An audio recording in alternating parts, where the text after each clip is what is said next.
The verses. Jaya Gopi Jana Vallabha Giribadadhari. Jaya Gopi Jana Vallabha Giribadadhari. Yasoda Nandana Brajajana Ranjana. Yasoda Nandana Brajajana Ranjana. Yamuna Tiara Banachari. Yamuna Tiara Banachari. Jaya Radha Madhava Kunja Vihari. Jaya Radha Madhava Kunja Vihari. Gopi Jana Vallabha Giribadadhari. Jaya Gopi Jana Vallabha Giribadadhari. Yasoda Nandana Brajajana Ranjana. Brajajana Ranjana. Yamuna Tiara Banachari. Yamuna Tiara Banachari. Jaya Radha Madhava Kunja Vihari. Jaya Radha Madhava Kunja Vihari. Gopi Jana Vallabha Giribadadhari. Jaya Gopi Jana Vallabha Giribadadhari. Yasoda Nandana Brajajana Ranjana. Yasoda Nandana Brajajana Ranjana. Yamuna Tiara Banachari. Yamuna Tiara Banachari.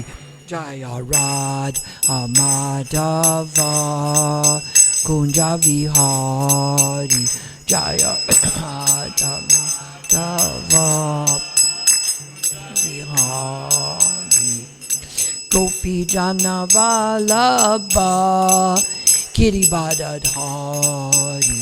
Jaya Gopi Jana Vallabha Giribadadhari. Yasoda Nandana Brajajana Ranjana. Yasoda Nandana Brajajana Ranjana. Yamuna Tiara Banachari. Yamuna Tiara Banachari. Om Namo Bhagavate Vasudevaya.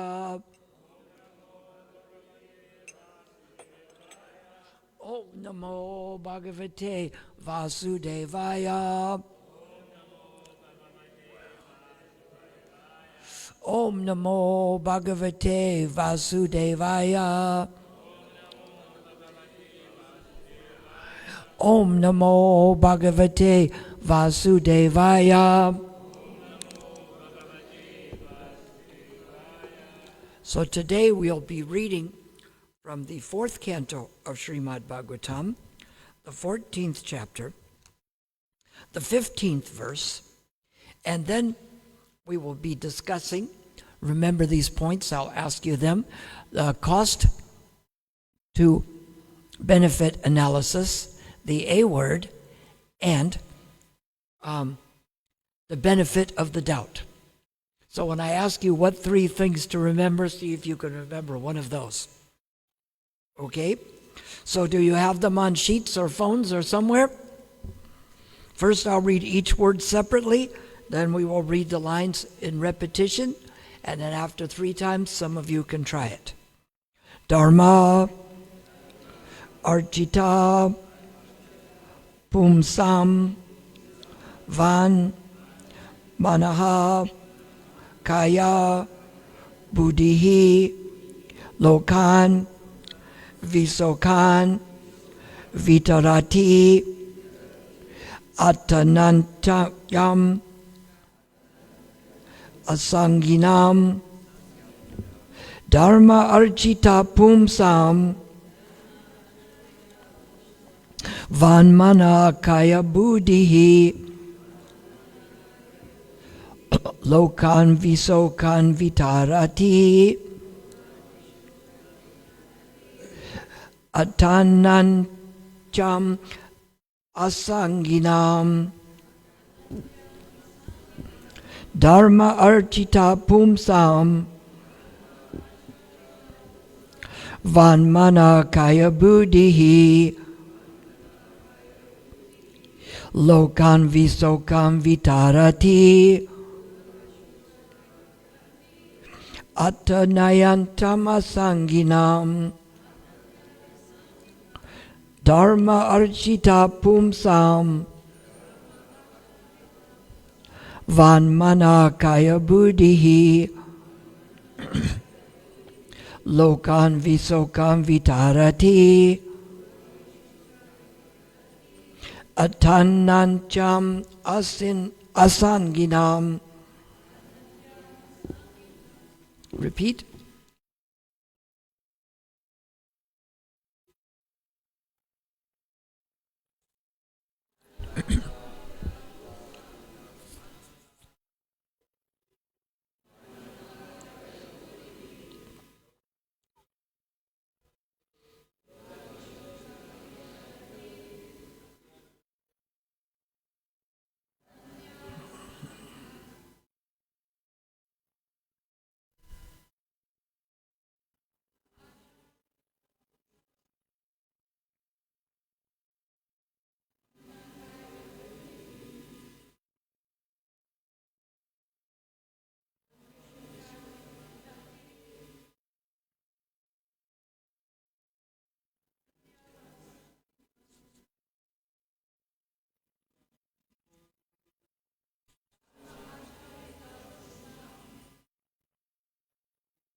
Ladies?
Dharma, religious principles. Architaha, executed. Pumsam, to persons. Vak, by words. Manaha, mind. Kaya, body. Buddhihi, and by intelligence. Lokan, the planets. Vishokan, without misery. Vitarati, bestow. Ataha, certainly.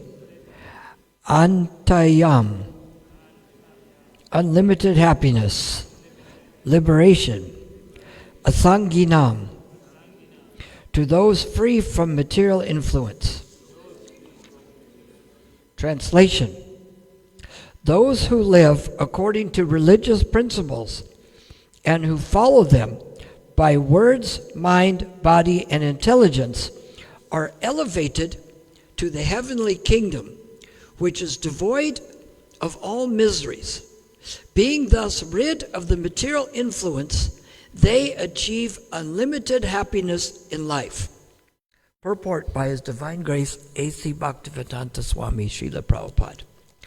The saintly sages herein instruct that the king or head of government should set an example by living a religious life. As stated in Bhagavad Gita, religion means worshiping the Supreme Personality of Godhead. Remember that, that's going to be on the test. One should not simply make a show of religious life, but should perform devotional service perfectly with words, mind, body, and good intelligence. By doing so, not only will the king or government head rid himself of the contamination of the modes of nature, but the general public will also, and they will all become gradually elevated. They will all become gradually elevated to the kingdom of God and go back home, back to Godhead. The instructions given herein serve as a summary of how the head of government should execute his ruling power and thus attain happiness, not only in this life, but also in the next life. So this says in the verse that those who live according to religious principles and follow them by words, mind, body, and intelligence are elevated to the heavenly kingdom. That was the cost. The people who follow the religious principles and who follow them by words, mind, body, and intelligence. And what is the benefit? They're devoid of all miseries, and being rid of material influence, they are elevated to the heavenly kingdom. That's one. I mean, as Prabhupada said in the purport, they go back to Godhead. They're devoid of all miseries, and being rid of material influence, they achieve unlimited happiness. So they go back to Godhead. They're free from all miseries. They're free from the material influence, and they achieve unlimited happiness in life. Does that sound like a pretty good benefit? The cost, people don't like the cost of it. The A word is austerity. I said that to people before. Would you like to come to our house tonight? We're going to be doing some austerities. They go, what? You know, austerities. Oh, I think I'm busy tonight. It's not the kind of things that people sign up for, to do some austerities. But again, it depends on the value. If I say you should walk downtown to the Durban beachfront from here, sounds like a big austerity, right? But what if I give you 1 billion rand? Now is it worth it? Now you'll do it, right? Because the benefit outweighs the cost. This is what people misinterpret. They think that the best pleasure is in the mode of happiness is in the mode of passion, because you get the result right away. But the cost is much higher than the benefit. But they don't care because I get it right now. As long as I get it right now, it doesn't matter what happens later, does it? It does. So, this is the austerity people don't like to think about. That we do. It talks here about the body, mind, words, and the words, the body, the mind, and the intelligence. These are mentioned, the different austerities. And the austerity of speech, remember these ones that are going to be on the test too, or it should be truthful. This is something we should think before we talk. Now, not everybody needs to know this.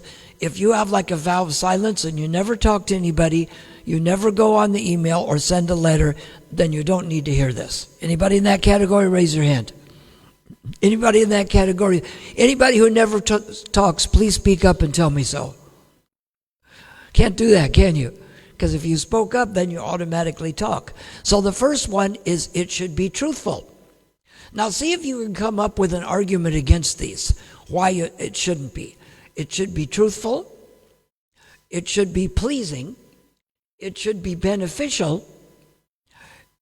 It should not be agitating to others. And it should be based on scriptural knowledge. Can you come up with an argument as to why it may not be truthful? Well, because I want to get something and I don't want to tell people what I really mean. And I don't care about pleasing people. If you try to argue against this, you're going to prove that you have ill intentions. So that's the austerity of speech, the words. What about the austerity of the body? Krishna mentions this, that the austerity of the body is to worship the Supreme Lord, to the brahmanas, the spiritual master, and to give great honor to father, mother, and all superiors. And also the austerities of the body are cleanliness, simplicity, celibacy, and nonviolence. We know what cleanliness is. We should have a clean situation, like he's cleaning the back of the temple now. And we'd have a clean mind. We don't let dirty thoughts in. Simplicity. What does simplicity mean? What's an easy explanation of the difference between duplicity and simplicity? Can anybody give me what's the difference? What does sim and do mean? What? Singularity or what? What number denotes singularity? 1. And what number denotes do? 2. So simplicity is I say what I mean, I do what I say what I do. If I'm not sure, I don't say something yet. This is simplicity, to act in a way that is plain, straightforward. It's funny, someone said there was explanations of the word austerity, and it said the practice of being austere. And people said, thanks for an explanation that tells me nothing. But Radhanath Swami had an explanation there, and it said austerity is to do something that may be difficult, that is in Krishna's service and not in our own service. You can't say the practice of being simplicity is to be simple, and a haberdasher is somebody who haberdashes, right? You can't use the same word to explain it, right? A millenarian is someone who engages in millenarianness. So you have to explain what it means. So this is simplicity. Celibacy. This means we don't engage in sex. Now people can become married and have children, and it's limited. And nonviolence. Nonviolence also means that we don't direct people to do things that will hurt them. Now, I remember as my parents would listen to the musicals in the 60s, and the one says, yeah, I'm here to help you. Says, yes, you help me like a snake helps baby birds back to the nest, and like it helps to find a gun when you're depressed. Someone says, oh, I'm here, I'm so depressed. Oh, here's some drugs and here's a gun. Right? Is that good charity? No, that's violence, isn't it? Or if you give a gun and tell someone to shoot people, that's not violence because you didn't do the violence, right? Which is a greater crime? If you tell someone to shoot someone or you're the one that shoots them, which is a bigger crime? Which one? Which one? Say it louder. No, the one who orchestrates it is worse, because if he doesn't get you to do it, then I'll find someone else to do it. The person who has the thought of doing it is a bigger crime, because he has, just like the person who organizes the book distribution is a bigger book distributor than people who go and do it, because he's organizing it and enthusing them to do it. So nonviolence is to do things that hurt people's spiritual life. And it's also, of course, to cause violence, shooting and stabbing. Obviously, this is violence. But the austerity of the body is not to do those. And how about the austerity of the mind? Oh, I forgot what that was. No, I didn't. Austerity of the mind is satisfaction. Now, it's easy to just say, I'm going to be satisfied, right? Let someone have the desire. You just sit on your hands. But if I sit on my hands, I don't have a spiritual experience. That's just the blood runs out of your hands and they tingle. That's not a spiritual experience. So we have to do something positive. So by being satisfied, it's just like if you say, I have electric bill and it's 400 Rand, and I give you 1 billion Rand, you don't say, what about my electric bill, do you? You can cover it, right? So if we have Krishna consciousness, we're satisfied, even if some problems come along. If I give you 1 billion Rand, let's say the electric bill, instead of being 400 Rand, is 4,000 Rand. Is that a problem now? No, because you have 1 billion Rand. If you have nothing, it's a problem even if it's 1 Rand. So we become satisfied by doing things that satisfy us. Krishna is the reservoir of pleasure. So if we want water, we go to the reservoir. We don't go to the mirage that looks like water. We go to the real reservoir. Simplicity. Again, the same thing as mentioned. Gravity. Gravity is what keeps the earth floating and what keeps us on the ground so we don't float into outer space, right? When the gravity is different, like on some planets, the gravity is much less and you can jump like 20 feet in the air. And a grave situation means something that's serious, or it could be dangerous, but it also means serious. And a grave means that we think about something carefully, and what we say is important. We don't just blurt things out. Brevity goes along with gravity, and it means to say something that has deep meaning. You think of the right thing to say to somebody. So when a person is grave, they may not speak a lot, because they may want to make sure that what they say is exactly what that person needs to hear, which is something we do. We consider things carefully. We do with all of these things, like Krishna says in the 43rd verse of the 3rd chapter, he says, by deliberate spiritual intelligence. This is where the intelligence comes in to direct the mind with this gravity. Beyond gravity, there's also self-control and purification of one's existence. And this gravity is we think about things careful because we want to be very deliberate with our spiritual intelligence. Because the intelligence should be deliberating on how it can direct the mind to do spiritual activities and how to use the senses and the matter in Krishna's service. It's described that like the senses are horses, the mind is like the reins, and the intelligence is the driver. And the passenger is the spirit soul, telling the driver, okay, have the horses go this way. So if the intelligence is the driver, he takes the mind, the reins, and he directs the senses where to go. This is what this self-control is. This is how we practice these religious principles. We use the intelligence to direct the mind, to direct the senses, how to engage with matter. If somebody has it backwards, it's upside down, obviously. In that way, there's matter. The senses become attracted by matter.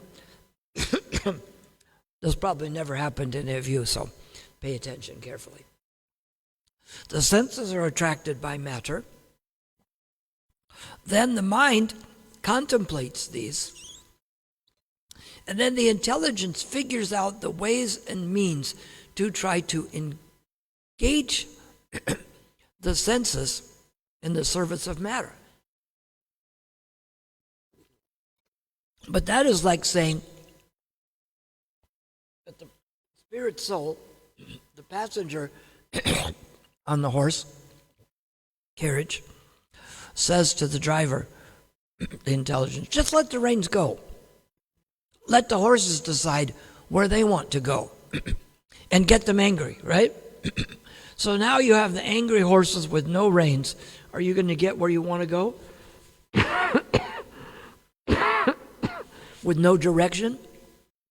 That's why we use this gravity, because we want to think carefully. We want to make sure that we're going in the right direction. Krishna says everyone in the 11th verse of the 4th chapter, he says that everyone follows my path in all respects, and as they surrender unto me, I reward them. But if some people are going away from Krishna, how are they on the path? They're on the path, but they're going the wrong direction. This highway out here is the road to Durban that way, right? If I go the other way, I'm also on the Durban highway, but I'm going the wrong way. So everybody follows Krishna's path, but some are in the path towards Krishna, and some are in the path away from Krishna. So it behooves us to study the things that help us understand how we're on the way to Krishna and when we're on the way away from Krishna. And of course, we may not have it perfect, but the idea is to use this deliberate spiritual intelligence to direct the mind, the body, and the words, to consider things carefully. Like if somebody tells you something, first you take in the information, you listen carefully. Listening is if you want to give somebody an answer, maybe the best thing is to listen to what their question is. I remember one of my mother's clients had called my mother and says, "Oh, I haven't seen you in 3 years. How are you?" She goes, "I'm good." She goes, "Wonderful." She says, "And how's your father?" My mother says, "Oh, he passed away 3 years ago." And the woman says, "Wonderful." Maybe she didn't listen to what was being said, right? If you give an answer without understanding what's being said, it's kind of like the joke Prabhupada told of one man. Says, "I'm going to work for the Englishmen, and I don't know much English." He says, "Well, whatever they say, just say yes, yes, and say,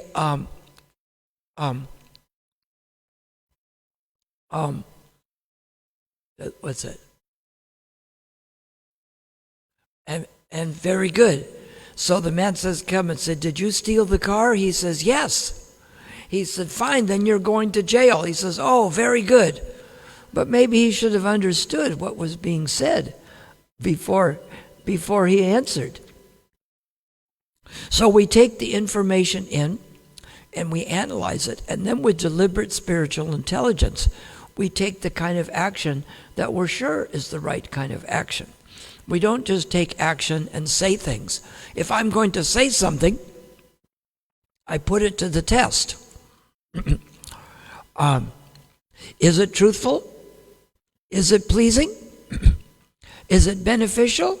And is it not agitating to others? Now this may shock you, but not everybody uses this austerity of speech before they talk. Does anybody outside of Krishna consciousness use it? What's the answer to that? Yes? You know what the Rotary Club's motto is? That speech should be truthful, it should be pleasing, it should be beneficial, and not bothering to others. So, it trickled down from Bhagavad Gita. These books have such powerful things. We see, somebody sent me a clip. There's some movie with, is it Vin Diesel or Van Diesel or, what's the name? Yes, and there's a clip from a movie that's coming out. And he tells his student, you have to act with detachment and not be attached to the result. And the student says, well, what is that? He says, this is what Krishna tells the warrior Arjuna before he engages in the battle. And the student says, Krishna? It's amazing. So, there's such distinct things in there that people get things from these books, because the things that Krishna mentions in this book are very deliberate and they're very grave. They're not like a bunch of statements that don't mean anything. Someone said, like one guru says, money is funny. When we came to South Africa, there was one Indian Swami on the plane, and we'd met him in a program in Mumbai. And he says, oh, come and stay with us, because we had nowhere to go, at the European's house that I stay with. And come to the program I do tonight. So we went to the program, and he said, so I've realized in my travels around the world that you have to travel around the world because the world is round. This is what we call word jugglery, right? He says there is a lie in every belief. Just spell it. B-E-L-I-E-F-E. See, there is a lie in belief. And he says, hell is simply shell with the S removed.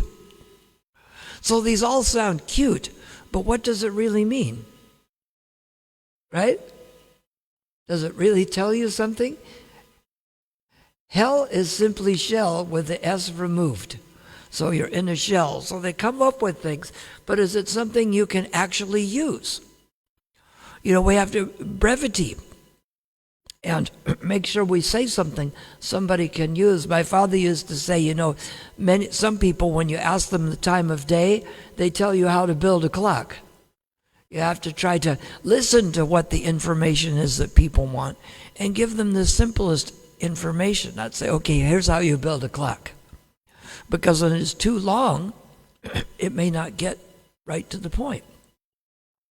So we have to think carefully and with deliberation make sure that it passes the test of the austerity of speech and that it doesn't give them more than what they need to know. So coming back to this verse here, we see these benefits. They live according to the religious principles. They follow with body, mind, and intelligence. They're elevated to the spiritual kingdom, devoid of all miseries. Being rid of material influence, they achieve unlimited happiness in life. Can it get any better than this? They're giving the instructions to the government leaders here because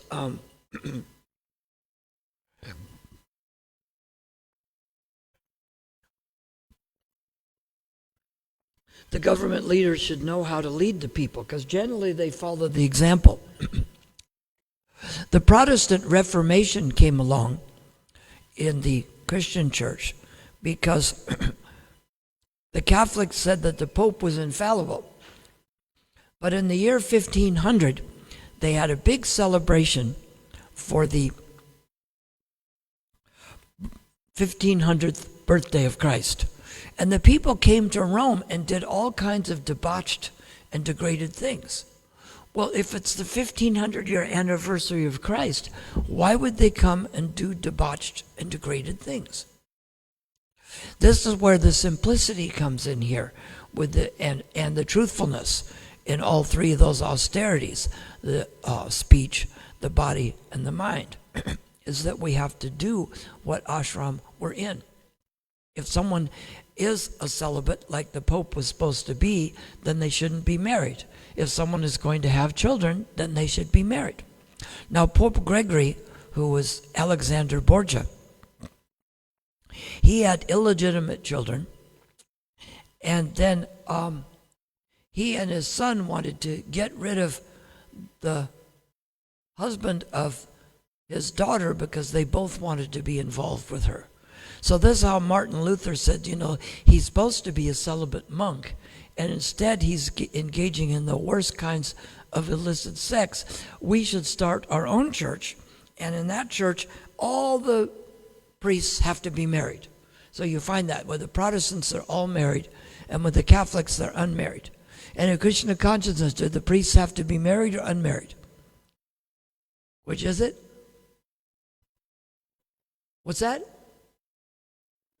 You can do both, and you can be the pre-marriage brahmachari, the post-brahmachari householder preacher, or you can be a sannyasi preacher. They can all be there. We allow for all of those in different statuses where they have to be one or the other.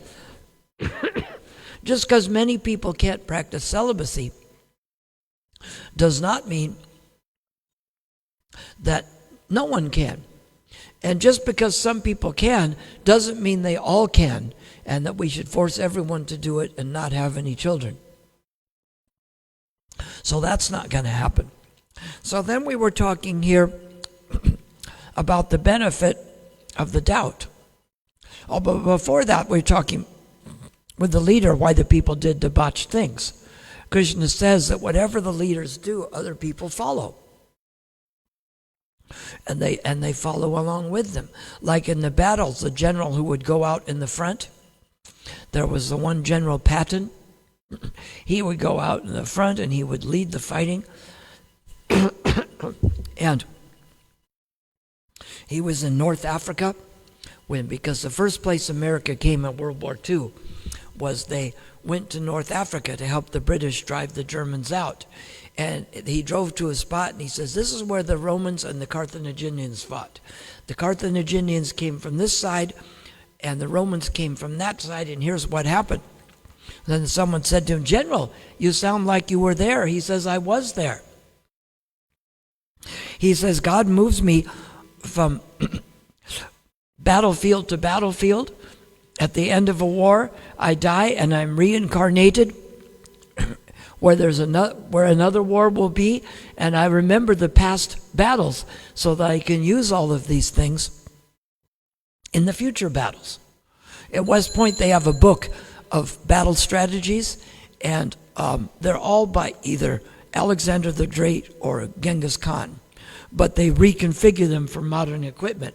But those two came out with better battle strategies than anybody else has since. And we're talking 1,200 years ago and 2,200 years ago, or 24, 23, something like that. So he would set the example, and his troops were able to have great camaraderie because it's easy to have the bravery to get on a phone and order people into battle. So if the leaders follow something, the people can follow. But if the leader can't follow what he's saying, how can the followers do it? If I light a cigarette and say, you shouldn't smoke because smoking is bad for you, and we shouldn't smoke in the temple. They always say, the parents say, do what I say, not what I do. How can the parents punish their children for going out and drinking once when they may drink alcoholically every single night? Wouldn't it be better if they straightened up their own and set an example? If they don't say anything, it's almost better than if the person is abusing the alcohol and it's fine for them and they punish the children for trying it once. Does this not have some kind of hypocrisy to it? Right? If the parents are considering themselves so high and mighty and they're doing it, it must be good. So if you're going to be high, you shouldn't be so high and mighty. But if you are, you better set a good example. And if you can't do it, you can't do both. You can't overexert by being authoritarian because you can't do the right things yourself. But this benefit of the doubt here is that, getting a little cold, I better put this on. These sages had said back in verse 12 that if King Venu doesn't listen to our good advice, the people will turn against him and we'll have to join with them and burn him to ashes if he doesn't listen to us. So the consequence may be great, and there may not be a big chance of him following, but you got to give the benefit of the doubt. Just like with people, you're going out to do books. There's going to be more people who don't take books than do. So then you just come home. But if you approach 1,000 people and 90% don't take, you still did 100 books.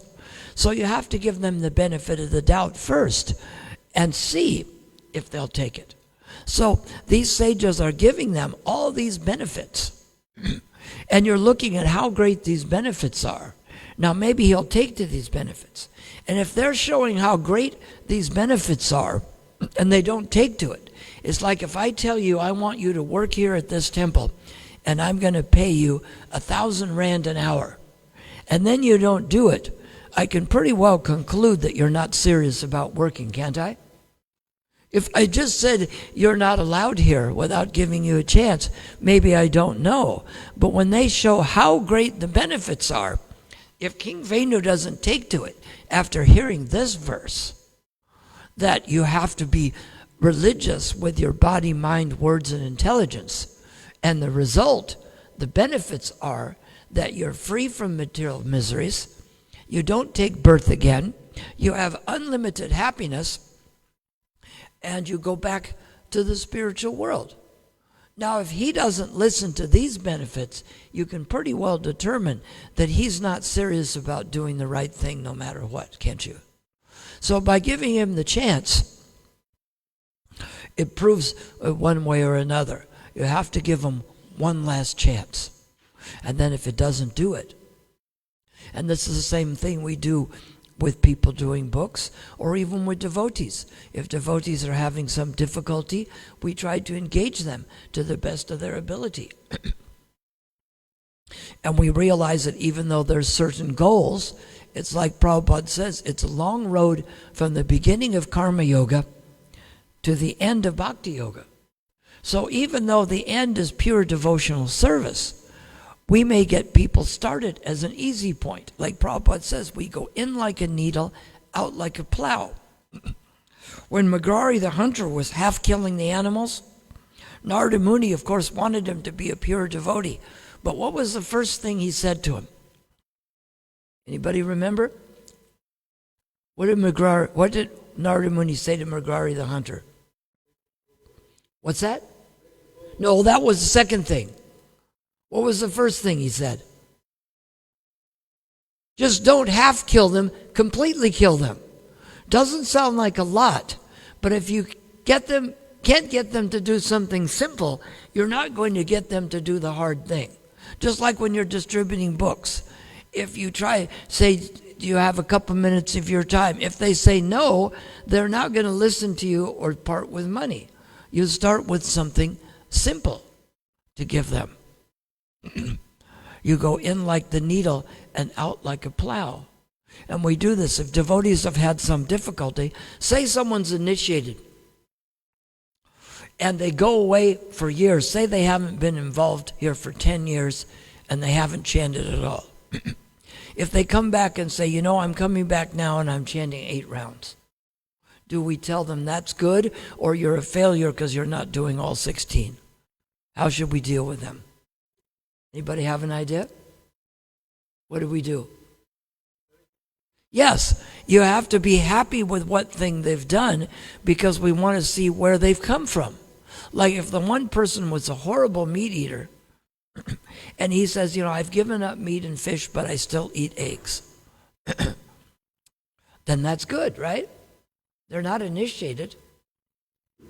When I first became a vegetarian, I was still eating eggs. But I went to the 1968 Olympics. I didn't know about Krishna consciousness yet. And I ate an egg there in Mexico. And I got so sick, I never ate another one again. But that's a good start. We want to get people started. If you try to give them the whole package and they can't take it all, this is what Prabhupada did. He said, in the beginning, I didn't introduce regulative principles. I just got people to chant.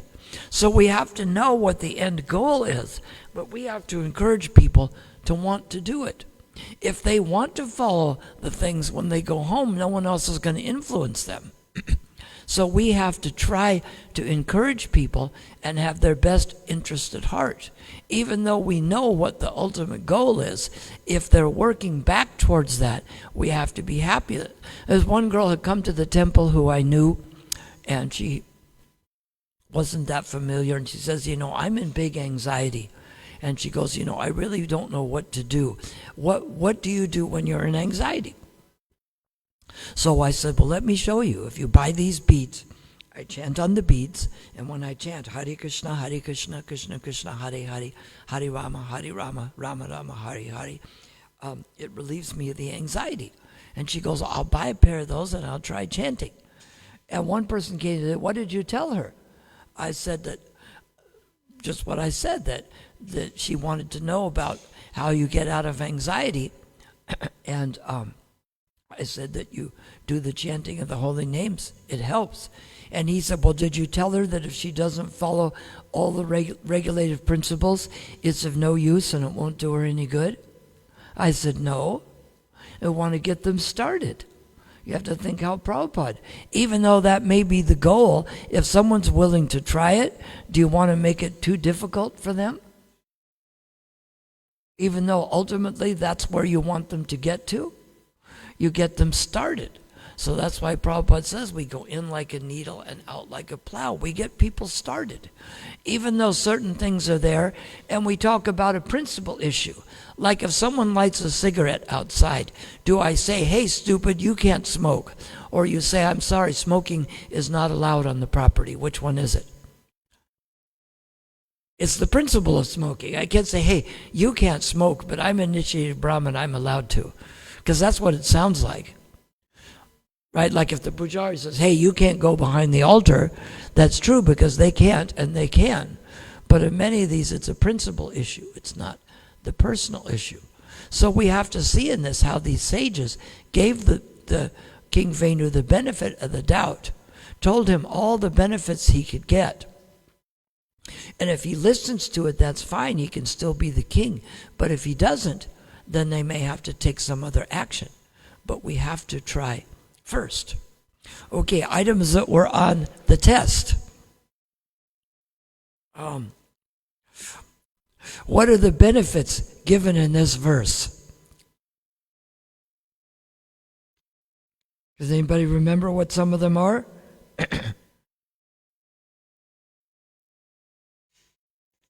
What are they? Yes?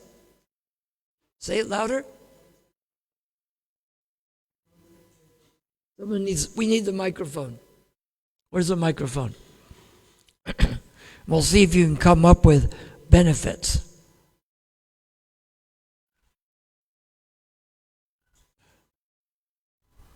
I see there was 4 benefits here. You tell one and then pass it on. What was one? You don't take pain again. What? You don't take pain again in the spiritual world. You don't take pain. You don't have pain? Pain. Birth. Okay, birth. Okay, someone else come up with another one. What's that? Is that a good benefit? Anybody not want unlimited happiness? Raise your hand. Okay, so unlimited happiness. Anything else? Devoid of miseries. Now, some people are afraid that if I take to Krishna consciousness, all my miseries go away. But you know what? If you decide to leave Krishna consciousness, your miseries can be refunded at any time you want to. There's no worry. It's not like it goes away and the modes of material nature aren't there. The bars and all the things are there waiting. You can go refund your miseries at any time you want. So I say, I'll give you 1 billion rand, but if you're unhappy with it, you can give it back to me anytime you want. What else? What was another benefit? Yes, free from material influences. And, let's see. What were some of the costs we had to do? According to religious principles? And who knows some of the austerities of speech? One per customer. Who can name one of the austerities of speech? Take it off so they can. Don't throw it.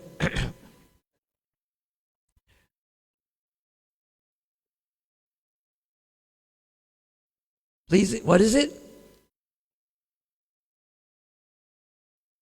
Let's be truthful, pleasing, beneficial, and not agitating. And then also it must be scriptural knowledge. And according to scripture. Now, does anybody remember any of the austerities of body or mind? Yes? Cleanliness. What's that? Cleanliness. Cleanliness? Simplicity. Cleanliness, simplicity, worshipping Lord. I wrote it down. Oh. What is it? No, these are the austerities of mentioned in Bhagavad Gita. Worship the Supreme Lord, the Brahmanas, the spiritual master, give honor to the mother and father and superiors, cleanliness, non-violence, and simplicity. Okay, and what are the austerities of the mind? To be Bhagavatam satisfied. Bhatta must know one of them. he knows them all. He's just being humble. What are the austerities of the mind? We'll give you a hint. One of them was also one of the austerities of the body.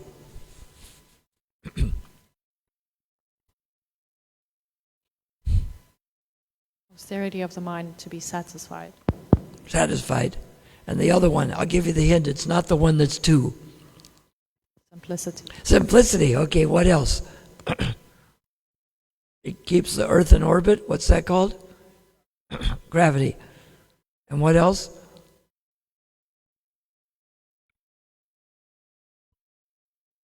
Self-control. Does that keep the earth in orbit? No, but it's something that keeps us in our orbit. Just like the gravity keeps the earth in orbit, self-control keeps us from spinning out of control. Because if we don't have self-control, we're like those horses that run off to wherever they want. We spin out of control. So gravity keeps the influence in control, and gravity helps with the self-control. And the last one in there was the purification of one's existence. And we can get many of these qualities are mentioned in the first verse of the 16th chapter of Bhagavad Gita, the divine and demoniac natures, that many of these austerities are mentioned there, because if you have these qualities, the qualities will bring about these results, and if you practice, you get the qualities like fearlessness, purification of one's existence, austerity, charity, study of the Vedas, truthfulness, tolerance, fortitude, vigor, forgiveness. These are some of the qualities. So, is there any questions here? Who wants to be King Venu? No? You get a wish, I want to be a king, and you get turned into King Venu. Right? That's why I had to be careful with, they say be careful what you wish for, you might get it. Like I was in Paris, France, and it was freezing cold, and the devotees opening and shutting the window, letting the snow in. And I said, what are you doing? He said, set to an austerity. And I'm thinking, isn't it enough of an austerity that it's snowing outside and we have no heat or electricity? So I said, Krishna, I'll make you a deal. If you get me out of this cold, I promise I'll never complain about heat ever. So 3 days later, a letter came from Prabhupada that said, please send 3 devotees to India. So I got on a plane. In the end of March, it's still snowing in Europe. But in India, it's already 30 degrees. Now, 30 degrees Celsius isn't that hot, but it is if you came from a flight from where it's snowing. But when I got off, me and my 2 brahmachari friends, we remembered that we wouldn't complain about heat.